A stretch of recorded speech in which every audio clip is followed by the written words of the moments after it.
Hello student. तो आज हम स्टार्ट कर रहे हैं अपना लेक्चर नंबर 4, जो कि हमारा टॉपिक है मेथड्स ऑफ प्रूफ। यानी कि हमें कोई भी स्टेटमेंट्स अगर हमें गिवन है तो उसको हमें प्रूफ करना है, तो उसको बोलते हैं हम मेथड्स ऑफ प्रूफ। ये जो मेथड्स ऑफ प्रूफ होते हैं ये दो टाइप के होंगे। एक तो होगा हमारे पास में डायरेक्ट प्रूफ और एक होगा कॉन्ट्राडिक्शन प्रूफ या फिर मेथड, जिसको हम इनडायरेक्ट मेथड के नाम से भी जानते हैं। जो डायरेक्ट मेथड होता है और इनडायरेक्ट मेथड में दोनों में क्या डिफरेंस है, देखो पहले हम करेंगे यहाँ पर डायरेक्ट मेथड, उसके बाद फिर हम इनडायरेक्ट मेथड्स के डेफिनेशन समझेंगे और उससे रिलेटेड हम कुछ यहाँ पर क्वेश्चन को सॉल्व करेंगे। तो डायरेक्ट मेथड क्या है हमारे पास में? Direct method is a proof in which we assume the given statement. यानी कि डायरेक्ट प्रूफ के अंदर जो भी स्टेटमेंट हमें गिवन होता है उसी को हम ट्रू मान लेते हैं और उसी के अकॉर्डिंग हम उसको प्रूफ करते हैं। And we use logical reasoning, यानी कि और फिर हम उसमें यूज करते हैं जो भी लॉजिकल हमारे पास में रीजनिंग वगैरह है या कोई भी फॉर्मूले वगैरह उसका यूज करेंगे हम। And to show that the conclusion must also be true, और उससे फिर हम प्रूफ करेंगे कि जो भी हमें कंक्लूजन निकालना है वो भी क्या है, ट्रू है। यानी कि कंडीशन जो लेंगे उसी जो क्वेश्चन में गिवन कंडीशन होगी उसी को ट्रू मानेंगे और उसी को लेकर हम उसको प्रूफ करेंगे। अगर हम 3 स्टेप में इसको समझे तो ये क्या होगा, start from the given condition, जो भी गिवन कंडीशन गिवन होगी हमें उसी से हम स्टार्ट करेंगे। Move step by step logically, यानी कि जो भी लॉजिकली जैसे भी मैथमेटिकल के फॉर्मूले वगैरह होते हैं हम उनका यूज करेंगे जो भी लॉजिकली होगी स्टेप बाय स्टेप, और रीच द रिजल्ट, और फिर उसके रिजल्ट पर भी हम वहाँ पर पहुँच जाएंगे। एक लाइन में अगर मैं इसकी डेफिनेशन को बोलूं तो एज्यूम द गिवन कंडीशन, यानी कि जो भी गिवन कंडीशन होगी हम उसी को एज्यूम करेंगे। And proof the result direct, और उसके प्रूफ को डायरेक्टली रिजल्ट में हम प्रूफ कर देंगे। तो यही होता है हमारा डायरेक्ट प्रूफ। अब डायरेक्ट प्रूफ में जैसे एक क्वेश्चन है हम इसको यहाँ पे सॉल्व करते हैं। जैसे क्वेश्चन है हमारे पास, if A and B are odd integer then A plus B is an odd integer. देखो डायरेक्ट प्रूफ के अंदर हमें एक चीज़ का हमेशा ध्यान रखना है कि जब भी कोई चीज़ हम एज्यूम करें, अगर हमें यहाँ पर कोई दो इवन नंबर चाहिए, यानी कि 2 इवन नंबर को अगर हम एज्यूम कर रहे हैं इवन नंबर, तो इवन नंबर को हम यहाँ पर एज्यूम करेंगे, एक को ए मानेंगे और एक को बी मानेंगे। और इवन नंबर हमें पता है, देखो कि अगर किसी, ये जैसे मान लेंगे ये है हमारे पास में 2m। 2m का मतलब क्या है कि मैंने यहाँ पर एक ए इवन नंबर माना, एक बी नंबर माना। तो अगर किसी भी नंबर के अंदर अगर मैं 2 की मल्टीप्लाई कर दूं तो वो हमेशा क्या बन जाएगा, इवन बन जाएगा हमेशा, चाहे कोई भी नंबर हो। देखो अगर मैं 1 है, अगर इसमें मैं 2 की मल्टीप्लाई कर दूं, ये जबकि ऑड था तब भी ये क्या बन जाएगा, इवन नंबर बन जाएगा। ये इवन नंबर है, अगर मैं इसमें 2 की मल्टीप्लाई कर दूं तब भी ये क्या बन जाएगा, इवन नंबर ही बन जाएगा। तो ये बात तो फिक्स है कि अगर ऑड नंबर हो या इवन नंबर हो, अगर मैं उसमें 2 की मल्टीप्लाई कर देता हूं तो वो हमें जो फाइंड होने वाला नंबर है वो कैसा फाइंड होता है, वो हमेशा इवन नंबर। तो जब भी हमें एज्यूम करना होगा कोई इवन नंबर, तो हम इवन नंबर क्या एज्यूम करेंगे, हम a बराबर 2m, और ऐसे ही b बराबर क्या कर लेंगे हम यहाँ पर 2n। अब इस ये m मान लेंगे कोई भी नंबर हो, अगर उसमें 2 की मल्टीप्लाई हो रही है चाहे वो ऑड हो या इवन हो, अगर उसमें 2 की मल्टीप्लाई है तो वो हमेशा क्या होगा, हमारा इवन ही होगा। ये हमारा कंप्लीट है। अब अगर मान लीजिए कि मुझे यहाँ पर एज्यूम करना है दो,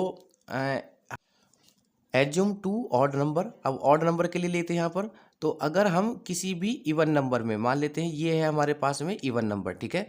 अगर मैं इसमें प्लस का 1 कर देता हूँ तो ये क्या बन जाएगा, हमारे पास में कोई भी अगर इवन नंबर है अगर मैं उसमें प्लस का 1 कर दूंगा तो वो हमेशा क्या बन जाएगा, हमारा ऑड नंबर बन जाएगा।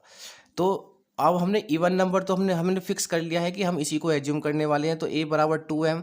तो मुझे अगर ऑड नंबर चाहिए तो हम क्या कर देंगे, इसमें प्लस का 1।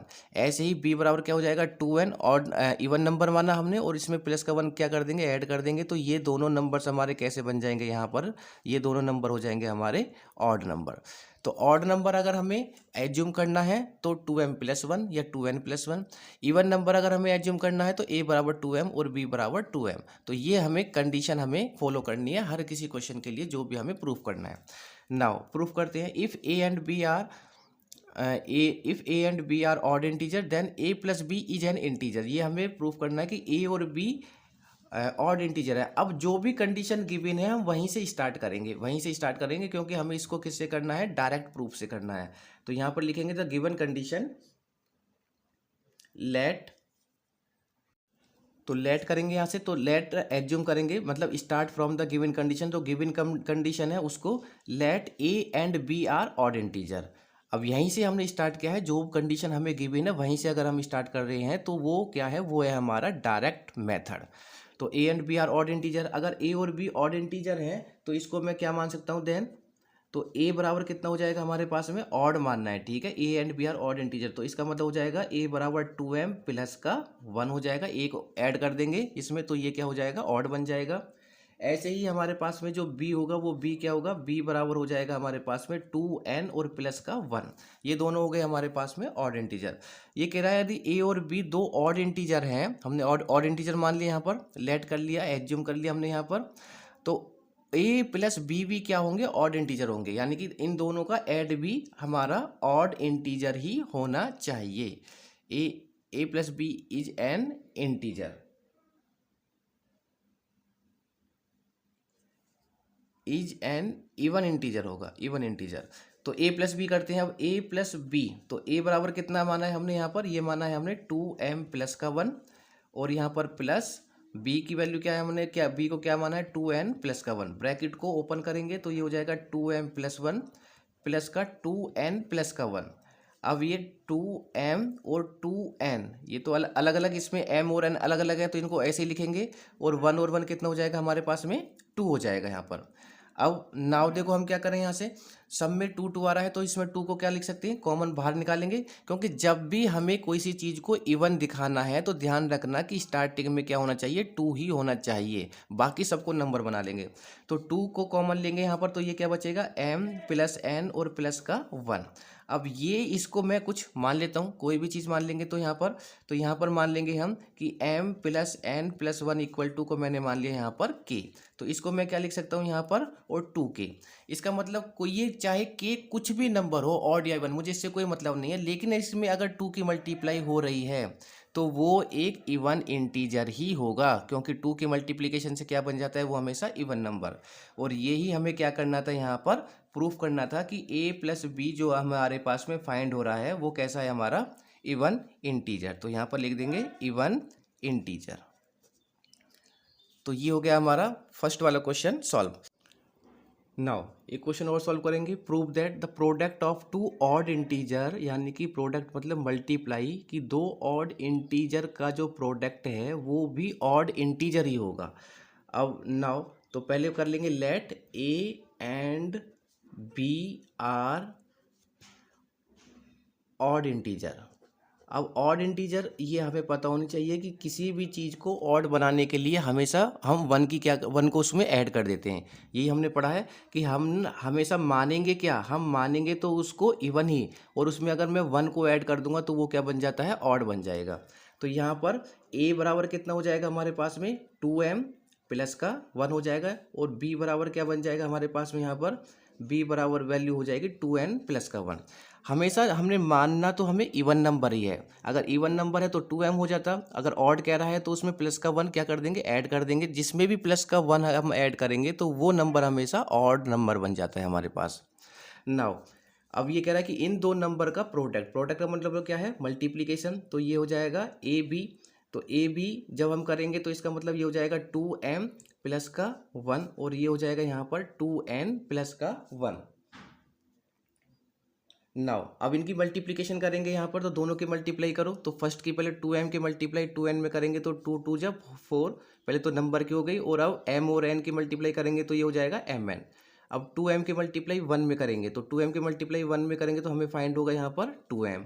नाउ ये कंप्लीट हो गया, 1 की मल्टीप्लाई करो 2n में तो वैल्यू क्या फाइंड होगी, 2n प्लस 1 की मल्टीप्लाई 1 में करेंगे तो ये हो जाएगा 1। सारे साइन प्लस के हैं तो सारे साइन प्लस के ही हैं यहाँ पर।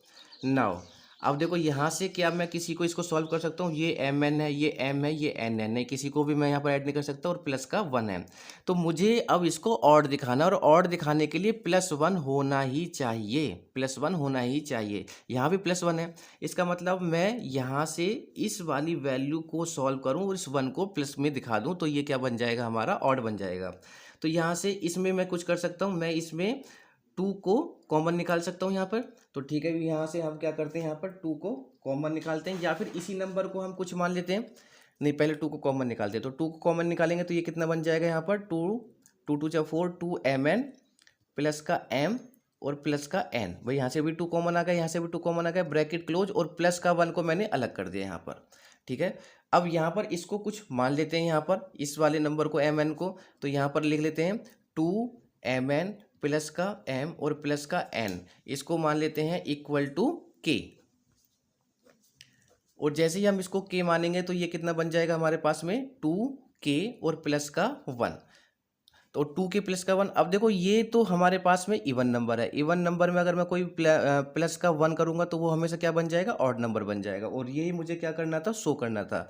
तो यहाँ से जो हमें फाइंड हो रहा है वो क्या हो रहा है हमारे पास में, ऑड इंटीजर, और यही मुझे करना था, प्रूफ करना था। तो इस तरीके से हम यहाँ पर कुछ क्वेश्चंस आते हैं जो कि छोटे छोटे क्वेश्चंस होंगे, तो ज़्यादा बड़े क्वेश्चंस नहीं होंगे यहाँ पर। तो 2 नंबर का इंटीजर यानी कि प्रोडक्ट इज ऑड इंटीजर ही होगा। नाउ एक और क्वेश्चन देखते हैं यहाँ पर, if a is a number such that a² minus 7a plus 12 equal to 0, then show that a equal to 3 and b and a equal to 4 by direct proof हमें करना है। तो देखो ये तो हमें पता है कि ये क्वाड्रेटिक इक्वेशन है, ठीक है। तो हम यहाँ पर क्या करेंगे, यहाँ पर लेट यानी कि जो भी कंडीशन गिवन है उसी को हम क्या मान के चलेंगे, यहाँ पर ट्रू मान के चलेंगे।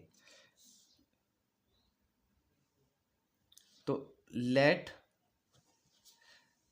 ये हो जाएगा, ये हमारी एल्जेब्रिक इक्वेशन है। तो यहाँ पर a² माइनस का 7a और प्लस का 12 इक्वल टू 0, ये हमें यहाँ पर गिवन है using the rule of algebra.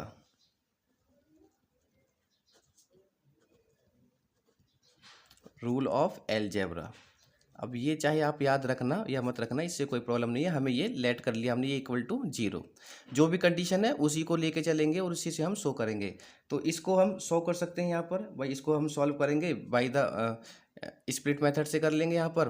तो यहाँ पर 12 के क्या हो जाएंगे, यहाँ पर 4 3 जा 12, तो यहाँ पर हो जाएगा 4a माइनस का 3a और प्लस का 12 इक्वल टू 0। इन दोनों में से कॉमन निकालेंगे तो a कॉमन आ जाएगा, तो यहाँ पर हो जाएगा a माइनस का 4। यहाँ से माइनस का 3 कॉमन निकालेंगे तो ये बचेगा a, तो माइनस कॉमन निकाला है तो माइनस का हो जाएगा 3 4 जा 12 इक्वल टू 0। यहाँ से a माइनस 4 को कॉमन निकालेंगे तो a माइनस 4 और ये वैल्यू हो जाएगी a माइनस 3 इक्वल टू 0। अब इन दोनों का जो प्रोडक्ट है वो किसके इक्वल टू आया, यहाँ पर 0 है हमारे पास, और हमें प्रूफ करना है a इक्वल टू 3 और a इक्वल टू 4। नाउ तो यहाँ से 1/1 a माइनस 3 इक्वल टू 0, तो a बराबर कितना आ जाएगा हमारे पास में 3, और a माइनस 4 इक्वल टू 0, तो a बराबर क्या आ जाएगा हमारे पास में 4। और यही क्या था हमारे पास में, हमें शो करना था। तो हैंस a बराबर 3 एंड और या फिर a बराबर क्या होगा 4 होगा, a बराबर 3 और a बराबर 4 पर ये क्या हो जाएगा हमारे पास, जो भी गिवन कंडीशन है वो क्या हो जाएगी हमारे पास में, ट्रू होगी। तो छोटा सा क्वेश्चन है, हो सकता है 3 मार्क्स में आपके पास में आ जाए। तो अगर इस तरीके का कोई क्वेश्चन है, हमें शो करना था a बराबर 3 और a बराबर 4, तो वो हमने डायरेक्ट प्रूफ से हमने यहाँ पर इसको शो कर दिया है। नाउ अब कुछ क्वेश्चंस हैं जो कि आपको होमवर्क के लिए यहाँ पर एक बार 1 बाय 1 सभी को एक बार रिवाइज कर लेते हैं। आपको किस तरीके से करने हैं वो खुद से करने हैं, अगर कोई प्रॉब्लम हो तो आपको मैसेज में बताना है। The first question is prove that for every positive integer n, कोई भी पॉजिटिव इंटीजर हमारे पास में n है, तो n की power 3 plus n is even if n is even. वो कह रहा है यदि n अगर इवन है तो n की पावर 3 प्लस n भी क्या होगा, इवन ही होगा। अब देखो हम जब भी किसी को लेट करते हैं इवन नंबर में, तो ध्यान रखना इवन नंबर में हम कैसे करते हैं यहाँ पर कि a बराबर 2m या b बराबर 2n। अगर 2 नंबर मानने हैं तो a बराबर 2m और b बराबर 2n। तो यहाँ पर जो हम लेट करेंगे कोई भी नंबर, यहाँ पर जो n इज इवन है तो n को हम मान लेंगे यहाँ पर 2m। अब n की पावर 3 प्लस n है, तो यहाँ पर जब आप इसकी वैल्यू जब आप फाइंड करोगे n की power 3 plus n equal to, तो n की जगह हम क्या पुट कर देंगे 2m, तो ये हो जाएगा n की पावर 3 तो 2m की होल पावर 3 हो जाएगी यहाँ पर, और प्लस और n की जगह ये हो जाएगा 2m। और जब आप इसको सॉल्व करोगे तो 2m की होल पावर 3, तो 2 2 या 4 2 या 8, यानी कि 8m की पावर 3 प्लस का हो जाएगा 2m। और वहाँ से वो कह रहा है कि इस सब का जो वैल्यू होगी, इस सब की जो वैल्यू होगी वो भी क्या होगी, हमारे पास में एक इवन नंबर ही होगी। तो अगर हम यहाँ से देखेंगे तो सब में देखो 2 आ रहा है। 2 को अगर हमने कॉमन निकाल लिया, 2 को कॉमन निकालने पर अगर बाहर 2 है तो चाहे अंदर कुछ भी बन रहा हो, चाहे इवन नंबर बने चाहे ऑड नंबर बने, उसमें अगर 2 की मल्टीप्लाई हो गई तो फिर वो क्या बन जाएगा, इवन नंबर ही बन जाएगा। तो इसमें से और इसमें से दोनों में से मिलाकर हम 2 को कॉमन निकालेंगे, जो भी बनेगा वो एक इंटीजर हो जाएगा, एक इंटीजर हो जाएगा। अब किसी भी इंटीजर में चाहे वो माइनस का नंबर हो, चाहे वो पॉजिटिव नंबर हो, चाहे वो नेगेटिव नंबर हो या फिर पॉजिटिव, सब में अगर 2 की मल्टीप्लाई करेंगे तो वो क्या बना देगा, उसको इवन नंबर बना देगा। तो ये क्वेश्चन हो गया। आपको जमाना इस तरीके से ही है, लेट करके सब चीज़ हमारे, जैसे मैंने यहाँ पर हिंट दे दिया n बराबर और n की पावर 3 में। सेकंड क्वेश्चन है, if x is an even integer then X square is an even. अब हमें यहाँ पर x को इवन इंटीजर मानना है, तो इसका मतलब हम x को मान लेंगे x बराबर 2m। एक्स स्क्वायर की वैल्यू है तो एक्स स्क्वायर भी एक इवन इंटीजर होगा, यहाँ होगा एक्स स्क्वायर, x में वैल्यू पुट कर देंगे। जब आप x की जगह 2m का होल स्क्वायर लिखेंगे तो उसकी वैल्यू क्या आएगी, 2m का होल स्क्वायर हो जाएगा 4m स्क्वायर। और 4m स्क्वायर को हम क्या लिख सकते हैं, 2 इंटू 2m स्क्वायर, और जिसमें 2 की मल्टीप्लाई है वो हमेशा इवन ही होगा। तो ये इस तरीके से ये क्या हो जाएगा, ये सॉल्व हो जाएगा। जैसे x को हम मानेंगे इवन इंटीजर है तो इसको मैंने मान लिया 2m, और एक्स स्क्वायर की वैल्यू आप पुट करोगे तो ये हो जाएगा 2m की होल पावर 2। इसको जब आप सॉल्व करोगे तो ये हो जाएगा 2m स्क्वायर। इसको हम क्या लिख सकते हैं, 2 और 2m स्क्वायर, जिस अगर किसी भी नंबर में 2 के मल्टीप्लाई करेंगे तो क्या आएगा, इवन नंबर। तो इस तरीके से ये भी सॉल्व हो जाएगा। थर्ड है, prove that if a and b are multiple by 3 then a plus b is also multiple of 3। तो वो कह रहा है कि यदि a और b जो है कोई हमारे पास में जो नंबर हैं वो मल्टीपल हैं 3 के, तो मान लेंगे a को मान लेंगे हम यहाँ पर 3m, 3 का मल्टीपल है, कोई नंबर इंटीजर है उसमें 3 के मल्टीप्लाई करेंगे तो 3 का मल्टीपल ही हो जाएगा। तो a बराबर 3m मान लिया, b बराबर क्या मान लिया, 3n। इसका ऐड, तो दोनों को ऐड कर दो तो 3m प्लस 3n, 3 कॉमन आ जाएगा तो m प्लस 1, तो वो 3 का मल्टीप्लाई तो है यहाँ पर, ये देखो दोनों नंबर्स क्या हैं, 3 के मल्टीपल ही हैं। तो इस तरीके से ये क्वेश्चन हमारा सॉल्व हो जाएगा। नेक्स्ट और भी क्वेश्चन है जो कि इस तरीके के क्वेश्चन आपको एग्जाम में वहाँ पर मिल सकते हैं। जैसे क्वेश्चन नंबर 4 है, prove that the product of 2 even number is even. यानी कि वो कह रहा है कि यदि अगर हम प्रोडक्ट करें 2 इवन नंबर का, तो पहले तो हमें लेट करने होंगे 2 इवन नंबर, तो एक को हमने 2m मान लिया, एक को मैंने 2n। दोनों का प्रोडक्ट मतलब दोनों की मल्टीप्लाई, दोनों की मल्टीप्लाई करेंगे तो 4mn, 4mn को मैं क्या लिख सकता हूँ, 2 को बाहर निकाल के 2mn, और जिसमें भी 2 की मल्टीप्लाई करेंगे वो हमेशा इवन नंबर होगा। तो दिखा दिया हमने, मल्टीप्लीकेशन भी कैसे है, इवन नंबर। 5 है, prove that the sum of even number and the odd number is odd. यानी कि वो कह रहा है यदि हम सम करें एक इवन नंबर का और एक ऑड नंबर का, वो भी हमारा एक ऑड नंबर होगा। तो एक को हमने इवन नंबर माना, दूसरे को हमने ऑड नंबर माना। इवन नंबर में 2m होता है और ऑड नंबर मानेंगे तो प्लस 1 कर देंगे तो वो ऑड नंबर बन जाएगा। और वो कहता है कि इन दोनों का सम, तो इन दोनों का सम जब हम करेंगे तो ये वैल्यू बनेगी यहाँ से, तो 2m और 2n में से 2 को बाहर निकाल लेंगे तो ये बन जाएगा 2mn प्लस 1। अब देखो कोई अगर इवन नंबर है, ये तो हमारा इवन नंबर है, 2 की मल्टीप्लीकेशन हो रही है, अगर किसी इवन नंबर में 1 को ऐड कर दें तो वो क्या बन जाता है, odd number. Prove that if a number is divisible by 4 then it is divisible by 2। ये कह रहा है कि अगर कोई नंबर 4 से डिविजिबल है तो हमें प्रूफ करना है कि वो 2 से भी डिविजिबल होगा। ठीक है, करते हैं। एक नंबर हमने n मान लिया, अब n बराबर 4 के, क्योंकि ये कंडीशन हमें गिवन है कि एक नंबर इज डिविजिबल बाई 4।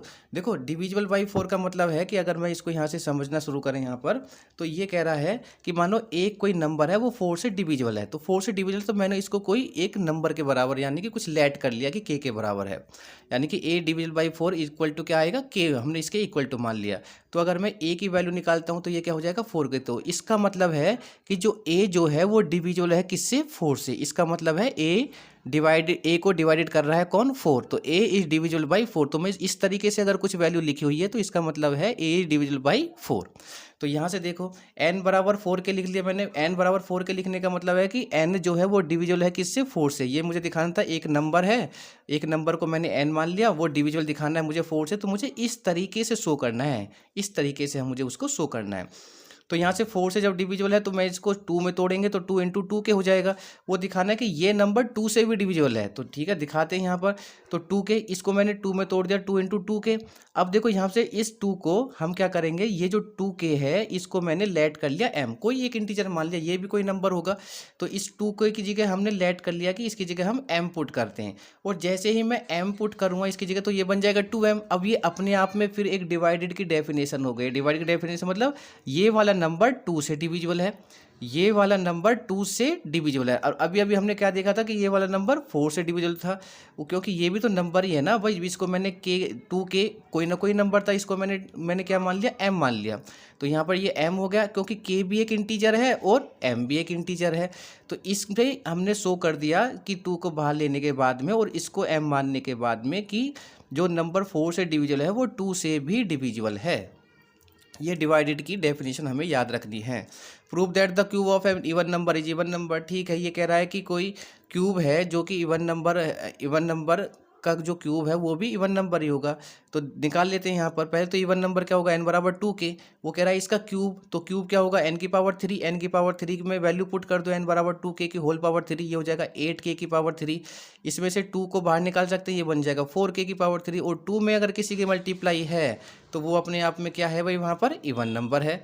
तो ये इसको क्या ये हो जाएगा हमारे पास में एक इवन नंबर। ये हमने यहाँ पे शो कर दिया है। Prove that the cube of an odd number is an odd number. ये आप एक ऑड नंबर लेके चलोगे तो फिर आप उसको ऑड नंबर वहाँ पर प्रूफ कर दोगे। क्वेश्चन नंबर 9 है, prove that if n is odd then n square 1 is divisible by 8। तो देखो हमें यहाँ पे प्रूफ करना है कि n कोई ऑड नंबर है, तो ऑड नंबर के लिए क्या करेंगे, +1 लिखना पड़ेगा हमें। तो n बराबर 2k + 1, तो हमने n को मान लिया यहाँ पर 2k + 1। ये तो इवन नंबर हो गया, +1 ये हो गया ऑड नंबर। वो कह रहा है कि n square 1 is divisible by 8। वो हमें शो करना है कि डिविजिबल बाई 8 है। तो पहले तो n स्क्वायर -1 की वैल्यू पुट करूँ, तो n स्क्वायर -1 इक्वल टू निकालेंगे तो n की जगह रखेंगे 2k + 1 का होल स्क्वायर माइनस का 1। इसको ओपन करेंगे आप। जब आप इसको ओपन करोगे a + b के होल स्क्वायर से ओपन करोगे, -1 से सॉल्व करने के बाद हमारे पास वैल्यू बनेगी 4k स्क्वायर + के 4k। यहाँ से हम 4k को कॉमन निकाल सकते हैं, तो 4k को कॉमन निकालने पर हमारा बन जाएगा यहाँ पर 4k और k + 1। तो इसकी वैल्यू ये बन गई हमें। अब हमें दिखाना है कि ये जो नंबर है, अगर मैं इसको दिखा दूँ कि ये डिविजिबल बाई 8 है, तो ये भी क्या हो जाएगा, डिविजिबल बाई 8 ही हो जाएगा, क्योंकि दोनों वैल्यू बराबर हैं। तो देखो ये दो नंबर हैं हमारे पास में, एक k है और एक है k + 1। देखो किसी नंबर में अगर 1 ऐड हो रहा है तो वो ऑड बन रहा है, ये हमें पता है। इसका मतलब ये k क्या है, इवन नंबर होगा, तभी तो ऑड बन रहा है, इवन नंबर होगा ये हमारे पास यहाँ पर। तो अगर दो नंबर कंजुगेटिव है तो ये निश्चित है कि उसमें से एक नंबर हमेशा क्या होगा, हमारा इवन नंबर होगा ही होगा। तो वो ये मैंने लिखा है k and k + 1 both are conjugative. Conjugative माने लगातार नंबर है, तो उनमें से एक हमेशा इवन नंबर ही होगा। तो मैंने मान लिया कि अब इवन नंबर के मल्टीप्लाई आप किसी में भी करो, चाहे ऑड में करो या इवन में करो, तो वो हमें जो फाइंड होने वाला है वो क्या फाइंड होने वाला है, इवन नंबर ही फाइंड होने वाला है फाइनल रिजल्ट में। तो इसका मतलब k + 1 equal to even number आने वाला। तो इवन नंबर को हम किससे डिनोट करते हैं, 2m से। 2m से हमने यहाँ पे इसको डिनोट कर दिया यहाँ पर। अब यहाँ से इसकी वैल्यू अगर मैं पुट करूँ k + 1 इक्वल टू 2m को यहाँ पे वैल्यू पुट करते हैं, तो ये वैल्यू हो जाएगी 2m, ये हो जाएगी 2m और 4 ऑलरेडी यहाँ पर है, तो ये हो जाएगा 4 × 2m, 4 2 जा 8m। अब ये ही एक डेफिनेशन डिविजिबल की है कि n square -1 divisible by 8, divisible by 8, ये डेफिनेशन हो गई ऑलरेडी हमारे पास में। तो ये भी डिवाइडेड हो गया 8 से। Prove that if a is divisible by 6 then it is divisible by both 2 and 3। ये बताना है कि 2 और 3 से भी वो डिविजिबल होगा अगर वो 6 से डिविजिबल है। तो सबसे पहले तो हम कोई नंबर मान लिया हमने यहाँ पर a कोई नंबर है, वो डिविजिबल है 6 से, तो 6 की डेफिनेशन वही डिविजिबल वाली डेफिनेशन लिखेंगे। तो a बराबर 6 के, इसका मतलब a जो है डिविजिबल है किससे, 6 से। तो a डिवाइडेड बाई 6 बराबर k लिख सकता हूँ मैं इसको इस तरीके से यहाँ पर। तो यहाँ पर a बराबर क्या होगा, ये मैंने दिखाया है कि ये डिविजिबल होता है इस तरीके से, तो हम इसको इस तरीके से लिखते हैं। तो a 6 की मल्टीप्लाई करेंगे तो ये 6 के आ गया। अब यहाँ पर इसको 2 में हम करते हैं, पहले 2 में, तो 2 × 3 के हो जाएगा, और 2 3 के को मैंने ब्रैकेट में रख दिया। इसका मतलब 2 की मल्टीप्लाई अगर मैं इस नंबर में करता हूँ तो ये जो डेफिनेशन है, ये डेफिनेशन क्या कह रही है यहाँ पर कि जो ये जो नंबर है इज डिविजिबल बाई 2, ये किससे है, डिविजिबल बाई 2 से है। ये कोई इंटीजर होगा, मैंने मान लिया ये कोई नंबर है हमारे पास में, तो ये डिविजिबल बाई 2 है।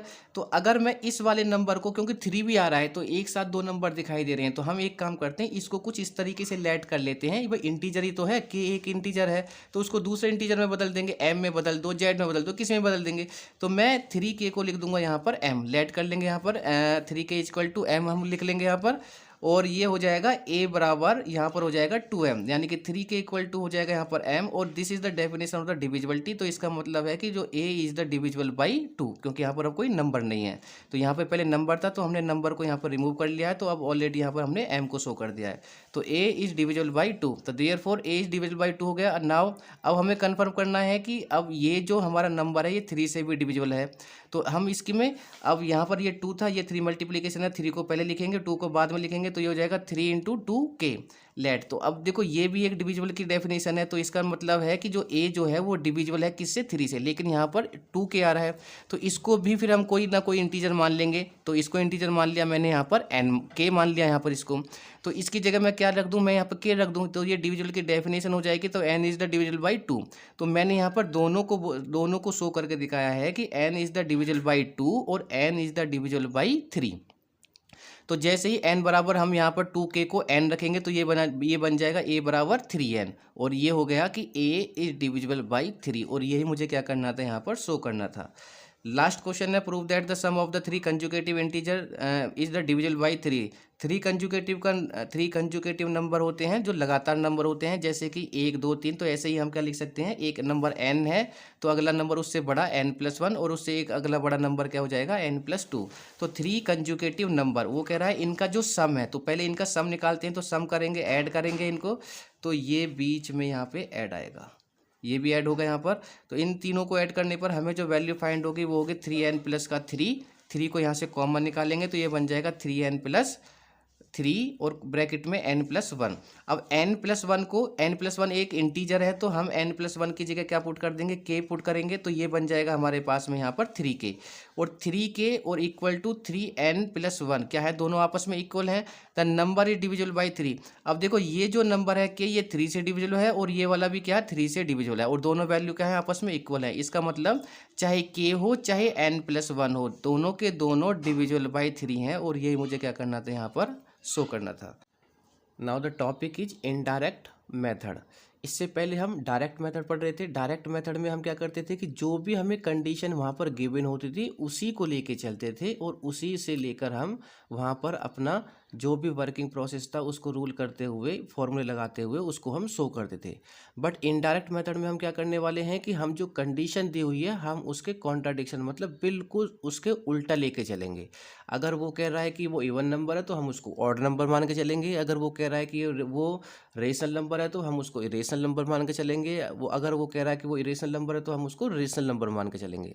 तो इसका मतलब है कि जो भी हमें वहाँ पर कंडीशन गिवन होगी उसका उल्टा हम लेके चलेंगे और उसको कॉन्ट्राडिक्ट दिखाएंगे, यानी कि उसको उल्टा लेके चलेंगे तो उसको धीरे धीरे फिर हम शो करते हुए चलेंगे, शो करके चलेंगे, वो शो होगा नहीं क्योंकि हम उसको उल्टा लेके चले हैं, तो उसी तरीके से फिर हम दिखाएंगे उसका कॉन्ट्राडिक्ट।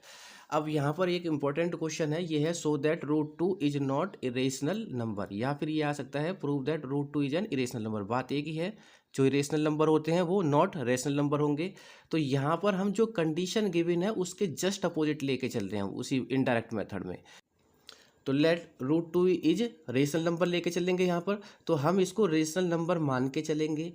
अब ये ऑलरेडी रेशनल नंबर है, तो जब मैं इसको रेशनल मान के चलूँगा और इस पर वो डेफिनेशन और वो वर्किंग प्रोसेस में लगाऊंगा जो इसका है, तो वो धीरे धीरे पता लगेगा कि वो रेशनल नंबर शो नहीं करेगी। जब वो रेशनल नंबर शो नहीं करेगी तो फिर वो कॉन्ट्राडिक्शन आ जाएगा, जबकि मैं तो इसको रेशनल नंबर मान के चलाता तो रेशनल नंबर की सारी डेफिनेशंस उसको फॉलो करनी चाहिए, लेकिन वो फॉलो नहीं कर पाएगा, तो इसलिए वो क्या हो जाएगा, कॉन्ट्राडिक्शन हो जाएगा।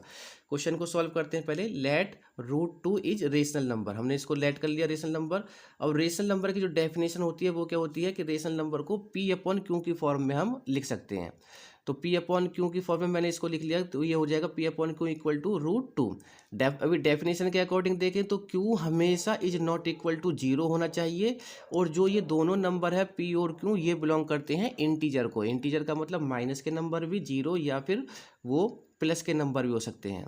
और इसकी डेफिनेशन में हमारे पास में एक चीज़ इंपॉर्टेंट चीज़ है, वो है ग्रेटेस्ट कॉमन डिवाइजर। जो ग्रेटेस्ट कॉमन डिवाइजर है इन दोनों नंबर का, वो हमेशा 1 ही होना चाहिए, वो हमेशा 1 ही होना चाहिए, कोई दूसरा नंबर नहीं होना चाहिए। तो वो अगर इन सब प्रॉपर्टी को फॉलो करते हैं तो फिर वो क्या कहलाता है, रेशनल नंबर। सबसे पहले पी अपॉन क्यू की फॉर्म में होना चाहिए, Q is not equal to 0 होना चाहिए, और ग्रेटेस्ट कॉमन डिवाइजर 1 होना चाहिए। ठीक है, हमने इसको रेशनल नंबर माना है, तो ये यहाँ पर हो गया P upon Q equal to √2।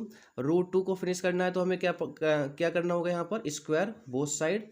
तो यहाँ लेंगे हम स्क्वायर बोथ साइड करेंगे, तो स्क्वायर बोथ साइड करेंगे तो ये हो जाएगा पी अपॉन क्यू का होल स्क्वायर, और इक्वल टू यहाँ पर हो जाएगा ये √2 का होल स्क्वायर। तो यहाँ से P square upon Q square equal to √2 का स्क्वायर करेंगे तो यहाँ से रूट क्या हो जाएगा, यहाँ पर फिनिश हो जाएगा, क्या बचेगा, ओनली यहाँ पर 2 बचेगा। नाउ जब क्रॉस मल्टीप्लाई करेंगे तो ये हो जाएगा पी स्क्वायर इक्वल टू यहाँ से हो जाएगा 2 क्यू स्क्वायर। तो यहाँ पर इसको मान लेंगे हम इक्वेशन, पहले तो इसको मानेंगे हम, इसको मान लेते हैं इक्वेशन नंबर फर्स्ट। नाउ अब देखो जहाँ पर 2 की क्या है, मल्टीप्लिकेशन हो रही है। अगर 2 की मल्टीप्लाई है तो इसका नंबर ये कैसा नंबर होगा, 2 की मल्टीप्लाई अगर किसी भी नंबर में हो तो वो सबको इवन नंबर बना देता है। तो इसका मतलब पी स्क्वायर जो है क्या है, वो एक इवन नंबर है। तो यहाँ से क्या इम्प्लाइज हो रहा है, तो P square is even number, P square is even number. देखो अगर पी स्क्वायर इवन है तो पी की वैल्यू भी क्या होगी, इवन नंबर होगी यहाँ पर। तो मैं इसको क्या लिख सकता हूँ यहाँ पर, तो पी भी क्या होगा, इवन नंबर होगा। तो पी इज इवन, और पी इज इवन होगा तो ये हो जाएगा पी बराबर 2k। भाई यहाँ क्यू है तो मैं इसको कुछ और मान लेता हूँ, मैं मान लेता हूँ इसको 2k इंटीजर। तो p बराबर 2k है तो p भी क्या होगा हमारा, यहाँ पर इवन नंबर ही होगा, क्योंकि यहाँ भी क्या है, 2 की मल्टीप्लाई है। और जहाँ पर जो k जो है वो किसको बिलोंग कर रहा है, इंटीजर को। भाई इंटीजर ही तो होना चाहिए, यहाँ भी इंटीजर है, ये भी क्या है, ये भी हमारा इंटीजर ही है। तो ये भी इंटीजर है तो इसको मान लेंगे यहाँ पर इक्वेशन नंबर 2। अब फर्स्ट और सेकेंड से सेकंड की जो हमारी वैल्यू है p बराबर 2 के, इसको हम पुट करेंगे इक्वेशन नंबर 1 में। तो put the value p equal to 2k in equation number 1 में पुट करेंगे तो ये है p स्क्वायर, तो p की जगह रखेंगे हम यहाँ पर 2k का होल स्क्वायर, और इक्वल टू कितना हो जाएगा हमारे पास यहाँ पर 2q स्क्वायर। नाउ इसको ओपन करेंगे तो होल स्क्वायर है तो 2 का भी स्क्वायर होगा, तो 2 का स्क्वायर हो जाएगा 4, और k का स्क्वायर हो जाएगा k स्क्वायर, इक्वल टू ये वैल्यू हो जाएगी 2 और ये वैल्यू हो जाएगी q स्क्वायर। नाउ यहाँ से फिर अगेन इसको सॉल्व करते हैं तो ये वैल्यू बनेगी हमारे पास में, अगर यहाँ से मैं q स्क्वायर की वैल्यू निकालता हूँ, क्योंकि p की तो आ गई, तो q स्क्वायर की अगर मैं वैल्यू निकालूँ तो क्या हो जाएगी हमारे पास, तो q स्क्वायर की वैल्यू में ये हो जाएगा 4k स्क्वायर और अपॉन में 2, यहाँ से 2 इसके डिवाइडेड में चला जाएगा, और ये हो जाएगा 2 2 जा 4। तो यहाँ से q स्क्वायर की जो वैल्यू होगी वो होगी 2, और ये हो जाएगा हमारे पास में k स्क्वायर, 2k स्क्वायर। तो नाउ अब 2 की मल्टीप्लीकेशन है यहाँ पर, अगर 2 की मल्टीप्लाई है तो इवन नंबर फाइंड होने वाला है, तो इसका मतलब जो q स्क्वायर है हमें यहाँ पर इज कैसा हो जाएगा, वो इवन नंबर होगा। अगर q स्क्वायर इवन है तो q इज आल्सो इवन होगा, q इज आल्सो इवन होगा। अगर q इवन है तो q बराबर क्या हो जाएगा यहाँ पर 2, यहाँ k है तो यहाँ हम कुछ और मान लेते हैं, यहाँ पर हम l मान लेते हैं। ठीक है, q बराबर 2l। यहाँ पर जो l जो है वो किसको बिलोंग कर रहा है, यहाँ पर वो भी इंटीजर को बिलोंग कर रहा है यहाँ पर हमारे पास में, तो इसको मान लेते हैं इक्वेशन नंबर 3। अब हमारे पास में देखो पी स्क्वायर की वैल्यू भी यानी कि क्यू की वैल्यू भी है, सेकंड में अगर हम देखें तो p बराबर 2 के और q बराबर कितना आ गया हमारे पास में 2l हो गया। नाउ अगर हम ग्रेटेस्ट कॉमन डिवाइजर यहाँ से निकालते हैं तो ग्रेटेस्ट कॉमन डिवाइजर का फॉर्मूला लगाते हैं यहाँ पर। तो जो GCD है ग्रेटेस्ट कॉमन डिवाइजर, वो क्या है हमारे पास में PQ और इक्वल टू क्या होना चाहिए, 1 होना चाहिए, किसके लिए, रेशनल नंबर के लिए। नाउ तो ग्रेटेस्ट कॉमन डिवाइजर का जो फॉर्मूला होता है वो क्या होता है हमारे पास में PQ रेशनल नंबर के लिए इक्वल टू 1, जहाँ पर PQ is belong to integer number था। अब ग्रेटेस्ट कॉमन डिवाइजर हमारे क्या बने हैं, हमारे जो यहाँ पर P और Q की वैल्यू क्या आई है, P की वैल्यू आई है हमारे पास में 2K और Q की वैल्यू आई है हमारे पास में 2L। के और एल भी क्या है, किसको बिलोंग कर रहे हैं, इंटीजर को बिलोंग कर रहे हैं हम हमारे यहाँ पर। तो यहाँ पर अगर मैं 2 को कॉमन निकालता हूँ तो ग्रेटेस्ट कॉमन डिवीजर पर यहाँ क्या बचेगा, के और एल। अब देखो इन दोनों, इनकी जो वैल्यू है जो हमारे पास में, अगर वो रेशनल नंबर है तो वो इसका सिर्फ ग्रेटेस्ट कॉमन डिवाइजर क्या होगा, 1 ही होगा, यानी कि इसकी वैल्यू क्या होगी, 1। तो लेकिन अगर हम यहाँ पर देखें तो जो हमारे पास में ग्रेटेस्ट कॉमन डिवाइजर हमारे पास में है, इसकी वैल्यू क्या होनी चाहिए, 1 होनी चाहिए। लेकिन 2 ऑलरेडी हमारे पास में यहाँ पर है, तो 2 के मल्टीप्लाई 1 में करेंगे तो क्या आ जाएगा, 2। इसका मतलब इसकी जो वैल्यू है हमारे पास में ग्रेटेस्ट कॉमन डिवाइजर 2 के और 2 के एल की वैल्यू क्या आ गई है, 2। जबकि क्या आनी चाहिए थी, अगर ये रेशनल नंबर होता तो ये 1 आनी चाहिए थी, लेकिन क्या आया है हमारे पास यहाँ पर 2 आ गया है। तो अब ये 2 होने की वजह से ही यहाँ से क्या हो जाएगा हमारे पास में, ये कॉन्ट्राडिक्ट हो गया। कॉन्ट्राडिक्ट का मतलब कि जो हम लेके चले थे कि रेशनल नंबर, तो वो तो रेशनल नंबर को फॉलो नहीं कर रहा है यहाँ पर। तो यहाँ से ये कंडीशन हमारी बन जाएगी which contradict equation, which is contradict for rational number. अब रेशनल नंबर की जो डेफिनेशन थी उसके लिए तो ये बिल्कुल उल्टा साबित हो गया, यानी कि वो जो हम लेके चलने चाहिए थे, अगर ये रेशनल नंबर था तो फिर हमारे पास ग्रेटेस्ट कॉमन डिवाइजर 1 आना चाहिए था, नहीं आया, कॉन्ट्राडिक्ट हो गया। कॉन्ट्राडिक्ट हो गया तो फिर हम हमारे यहाँ पर जो हमारी एजम्पशन थी, आवर एजम्पशन, यानी कि जो हम मान कर चले थे, तो वो क्या हो गया, रॉन्ग हो गया। अजम्पशन क्या मान के चले थे कि √2 क्या है, हमारा रेशनल नंबर है, हम ये मान के चले थे, तो हमारी अजम्पशन क्या हो गई, रॉन्ग हो गई। तो जब रॉन्ग हो गई तो इसका मतलब फिर √2 कैसा हो जाएगा, तो √2 हो जाएगा, √2 इज नॉट रेशनल नंबर। तो इसका मतलब √2 रेशनल नंबर नहीं है, रेशनल नंबर नहीं है तो फिर वो क्या हो जाएगा, या तो इरेशनल नंबर हो जाएगा, तो √2 इज इरेशनल नंबर। तो ये हमारा यहाँ पर क्या हो जाएगा, शो हो जाएगा या फिर प्रूफ हो जाएगा। तो इस तरीके से हम यहाँ पर शो कर सकते हैं। ये तो हमारा √2। एक क्वेश्चन और सॉल्व करते हैं, √3, 5, 7, 11। तो इस तरीके के लिए, और दोनों में हम जो कॉन्सेप्ट यूज कर रहे हैं उसको थोड़ा सा क्लियर करेंगे। नाउ क्वेश्चन सॉल्व करते हैं यहाँ पर, √5 इज नॉट रेशनल नंबर। तो इसको बाई इनडायरेक्ट मेथड से हम सॉल्व करेंगे। तो इनडायरेक्ट मेथड का क्या रूल है कि जो हमें कंडीशन गिवन होती है हम उसका उल्टा लेकर चलते हैं। तो हमने एज्यूम कर लिया कि √5 एक रेशनल नंबर है। अगर √5 रेशनल नंबर है तो उसकी डेफिनेशन को भी फॉलो करेगा। तो डेफिनेशन क्या है रेशनल नंबर की, कि वो P/Q की फॉर्म में होना चाहिए जो भी हमारे पास में नंबर है, और Q की value always not equal to 0 होनी चाहिए। और ये जो दोनों नंबर है P और Q, ये बिलोंग करने चाहिए Z मतलब इंटीजर से। और इनका जो ग्रेटेस्ट कॉमन डिवाइजर है, मतलब ये इनका जो को प्राइम नंबर है, यानी कि इसका मतलब है कि ये दोनों नंबर 1 से ही हमारे पास में डिवाइडेड होना चाहिए, यानी कि जो कॉमन है इनका, जो डिवाइडेड करने वाला कॉमन नंबर है वो 1 ही होना चाहिए, 1 के अलावा और कोई नंबर नहीं होना चाहिए।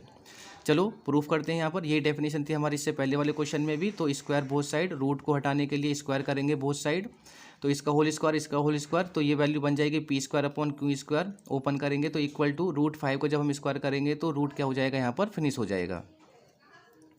नाउ P² बराबर क्रॉस मल्टीप्लीकेशन करेंगे तो ये Q² की मल्टीप्लाई 5 में हो जाएगी। अब यहाँ से हम अगर डिविजिबिलिटी वाला फॉर्मूला देखते हैं तो ये जो नंबर है ना 5, ये इसके डिवाइडेड में जाएगा।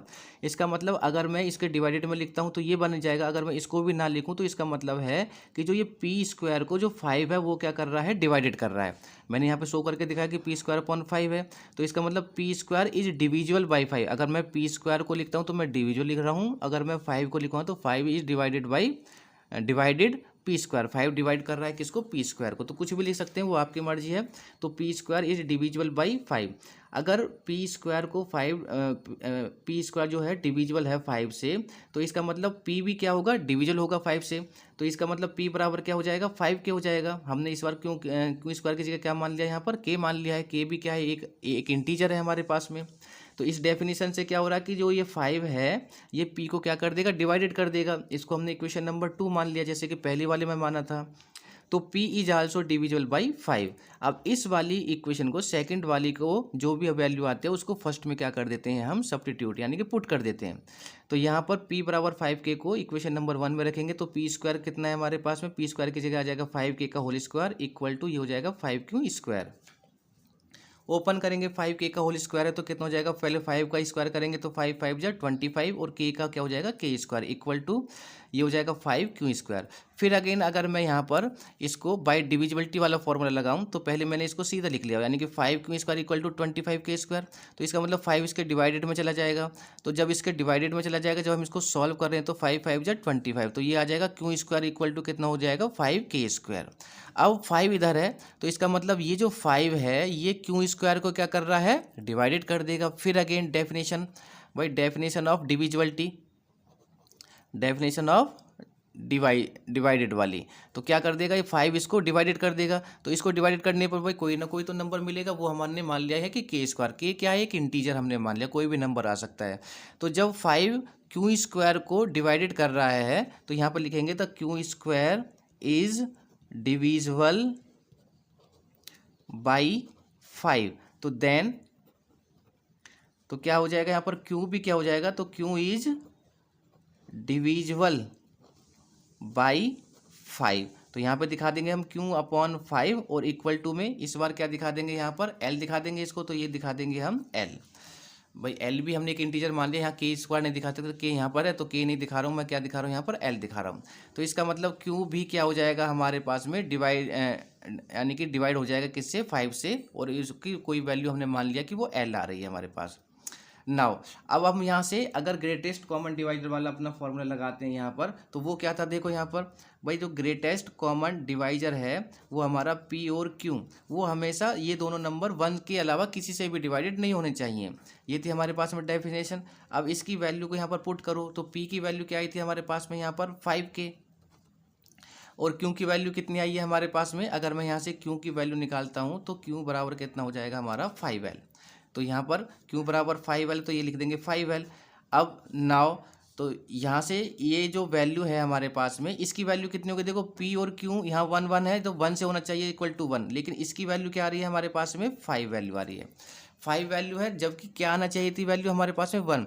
तो ये दोनों नंबर वही 1 के अलावा किसी और नंबर से भी क्या है ये हमारे पास में डिवाइडेड हैं, तो यहाँ पर ये 1 ही आना चाहिए था इसकी वैल्यू, जबकि क्या आ गई है वैल्यू 5 आ गई है।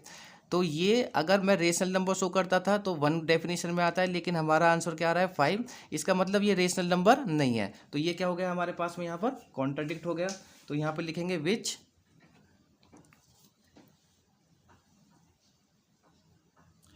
तो ये हो जाएगा हमारे पास में विच इज कॉन्ट्राडिक्ट। अब ये कॉन्ट्राडिक्ट हो गया है तो यहाँ पर contradict for rational number, rational number तो नहीं है, तो फिर अवर एजम्पशन जो हमने माना था, अवर एजम्पशन जो हमने मानी कि ये रेशनल नंबर है, तो वो क्या हो गया हमारे पास में इज रॉन्ग। अब रॉन्ग हो गया तो इसका मतलब जो √5 है वो फिर कैसा हो जाएगा, √5 इज नॉट रेशनल नंबर, इसका मतलब जो √5 है वो हमारा रेशनल नंबर नहीं है, और यही हमें क्या करना था यहाँ पर प्रूफ करना था। तो इस तरह से हम यहाँ पर इसको प्रूफ कर सकते हैं। अब एक इम्पॉर्टेंट चीज़ थी कि हमने वहाँ पर उसको हम यहाँ पर पहले क्लियर करते हैं कि जब हमने यहाँ पर √2 को जब हमने प्रूफ किया तो हमने वहाँ पर इवन और ऑड नंबर को लेकर चले थे हम, ठीक है। और जब हमने √5 को हमने यहाँ पर सॉल्व किया तो हम डिविजिबल वाली डेफिनेशन को लेके चले थे, डिविजिबल वाली। तो इसमें किस तरीके का फैक्टर होगा, देखो इवन नंबर है, अगर हमारे पास में कोई भी यानी कि 2 को छोड़कर जो भी हमारे पास में नंबर आएगा यहाँ पर हमारे पास ऑड नंबर होगा, जितने भी ऑड नंबर होंगे तो हम डिविजिबल वाला ही फॉर्मूला यूज करेंगे, चाहे √5 हो, √7 हो, रूट हमारे पास में चाहे वहाँ पर 11 हो, तो इन सब के लिए हम क्या यूज करेंगे यहाँ पर डिविजिबल वाला ही फॉर्मूला यूज करेंगे। जबकि अगर हमारे पास में √2 था तो हम वहाँ पर इवन नंबर को लेके चले थे और इवन नंबर से ही हमने उसको यहाँ पर डेफिनेशंस को यहाँ पर जैसे यहाँ डिविजिबल वाली दिखाई है हमने डेफिनेशन, वहाँ हमने इवन के लिए दिखाया था कि ये इवन है तो वो इवन आएगा। तो इस तरीके से बस हमें ध्यान रखना है, बस ओनली √2 में हम इवन लेकर चल रहे थे, बाकी हम किसी में भी इवन लेकर नहीं चलेंगे, बाकी सबको हम डिविजिबल वाले फॉर्मूले से ही सॉल्व करने वाले हैं। सब में डिविजिबिलिटी दिखाएंगे कि वो इसको डिवाइड कर रहा है या फिर नहीं कर रहा है। तो ये था एक सबसे इम्पोर्टेंट चीज़। अब कुछ क्वेश्चंस हैं जो कि हम यहाँ पर आपको दे रहा हूँ, जो कि इनडायरेक्ट मेथड से आपको शो करने हैं। अब यहाँ पर कुछ क्वेश्चंस हैं जो कि आपको करने हैं, होमवर्क में हैं। तो ये है √3 इरेशनल नंबर, √7 इरेशनल नंबर। अब इस तरीके के भी कुछ क्वेश्चंस हैं हमारे पास में जैसे मानो कोई सिंगल नंबर है तो सिंगल नंबर का प्रोसेस हमने देख लिया, वहाँ पर सिर्फ 2 को छोड़कर बाकी जितने भी नंबर होंगे सब में हम डिविजिबिलिटी वाला फॉर्मूला यूज करेंगे। √2 में सिर्फ हमने इवन और ऑड वाला हमने कॉन्सेप्ट हमने यूज किया है। अगर इस तरीके का कोई नंबर होता है उसको हमें इरेशनल शो करना होता है, तो बस मैं एक क्वेश्चन यहाँ पर सॉल्व कर देता हूँ, बाकी आपको करना है लास्ट वाला क्वेश्चन। तो जैसे मान लेंगे ये है कि 2 + √2 इज इरेशनल नंबर है, तो हम क्या करेंगे, इनडायरेक्ट मेथड से कर रहे हैं, तो हम इसको एज्यूम करके चलेंगे पहले कि एज्यूम दैट कि ये जो नंबर है हमारे पास में वो कैसा है, इज रेशनल नंबर है। अब जब ये रेशनल नंबर होगा तो रेशनल नंबर का मतलब क्या है कि 2 + √2 = P/Q की फॉर्म में होगा ये, और P/Q की फॉर्म में होगा तो Q is not equal to 0, और जहाँ पर P और Q किसको बिलोंग करेंगे, इंटीजर्स को यहाँ पर वो बिलोंग करेंगे। ये इसकी डेफिनेशन होती है हमारे पास रेशनल नंबर की। देखो इस टाइप के अगर कोई क्वेश्चन है तो वो बहुत ईजी होते हैं, इसमें हमें सारा प्रूफ नहीं करना है, इनमें हमें सारा प्रूफ करके शो करना होता है। ये इसमें तो सिर्फ हमें बहुत ही या 2-3 लाइन में ये सारा क्वेश्चन हमारा सॉल्व हो जाता है। तो इसको मैंने यहाँ पर P/Q की फॉर्म में लिख दिया। अब देखो यहाँ पर जो भी एक्स्ट्रा नंबर है सबको हम इधर लेके आएंगे, बाकी खाली रूट वाले नंबर को हम इधर छोड़ेंगे। तो रूट वाला नंबर कौन सा है हमारे पास में, √2। तो यहाँ पर सिर्फ √2 को रखेंगे तो ये वैल्यू हो जाएगी P/Q, और 2 को इधर लेके जाएंगे तो प्लस का है तो कैसे हो जाएगा हमारे पास यहाँ पर माइनस की वैल्यू बन जाएगी। अब इसको थोड़ा सॉल्व करके भी लिख सकते हैं हम यहाँ पर। तो √2 कितना हो जाएगा यहाँ पर, Q P माइनस का 2Q और अपॉन में क्या चला जाएगा, Q। एलसीएम लेके हमने इसको शो कर दिया। अब नाउ देखो अगर कोई नंबर P/Q की फॉर्म में है, इसका मतलब मैं इसको रेशनल मान के चल रहा हूँ, और ये P/Q है, राइट हैंड साइड के अंदर P/Q का मतलब है कि वो नंबर हमारा रेशनल है। इसका मतलब जब राइट हैंड साइड वाला जो ये वाला नंबर है हमारा जब P/Q के फॉर्मेट में, तो ये रेशनल नंबर है। अब जब ये रेशनल नंबर है तो फिर √2 भी क्या होगा, रेशनल नंबर। तो जब P माइनस के 2Q/Q, भाई ये P/Q की फॉर्म में है, इज ये क्या हो गया हमारे पास में, रेशनल नंबर है। देन तो फिर √2 भी क्या होगा भाई, √2 इज आल्सो रेशनल नंबर होगा। तो जब ये भी रेशनल नंबर है, क्योंकि left hand side equal to क्या, राइट हैंड साइड। जब राइट हैंड साइड हमारी रेशनल नंबर है तो लेफ्ट हैंड साइड भी क्या होनी चाहिए, रेशनल नंबर होनी चाहिए। बट ये क्या कह रहा है क्वेश्चन में हमारा कह रहा था कि ये हमारा क्या है, इरेशनल नंबर शो करना है। तो इसका मतलब क्या हो गया, कॉन्ट्राडिक्ट हो गया। तो दिस इज कॉन्ट्राडिक्ट हो गया हमारे पास में। अब ये कॉन्ट्राडिक्ट हो गया तो इसका मतलब ये हमारी जो एजम्पशन थी तो एजम्पशंस इज रॉन्ग। अब रॉन्ग हो गई है हमारे पास में, तो इसका मतलब कि ये जो 2 + √2 है वो क्या है, हमारा इरेशनल नंबर है। तो ये हमें ही क्या करना था, यहाँ पर प्रूफ करना था। तो ये क्वेश्चन बहुत ही ज़्यादा इजी होते हैं। जैसे ये वाला क्वेश्चन है, यहाँ भी P/Q मानेंगे, पहले 2 को इधर ले जाएंगे -2, फिर 5 को उसके अपॉन में ले जाएंगे। अब उसको हम रेशनल मान के चल रहे हैं तो वो P/Q की इंटीजर्स की फॉर्म में है तो वो रेशनल नंबर है, तो √3 भी क्या रेशनल नंबर है। जबकि उल्टा दे रखा है हमारे पास में, भाई √3 क्या होता है हमारे पास में, वो तो इरेशनल नंबर होता है हमारे पास में यहाँ पर। तो √3 जब इरेशनल नंबर है तो इसका मतलब कॉन्ट्राडिक्ट हो जाएगा। जब कॉन्ट्राडिक्ट हो जाएगा तो फिर यहाँ पर हमारे पास में इसका मतलब फिर वो इरेशनल नंबर्स हो जाएगा। ये बहुत ही इजी फॉर्मेट में होते हैं, बस आपको इस तरीके से लिखकर उसको वहाँ पर शो कर देना है। तो ये था आपका होमवर्क, और यहाँ पर हमारा ये जो टॉपिक था इनडायरेक्ट मेथड और डायरेक्ट मेथड दोनों यहाँ पर कंप्लीट हो गए हैं। नेक्स्ट टॉपिक पर नेक्स्ट वीडियो लेक्चर सीरीज में मिलते हैं। Okay, thank you.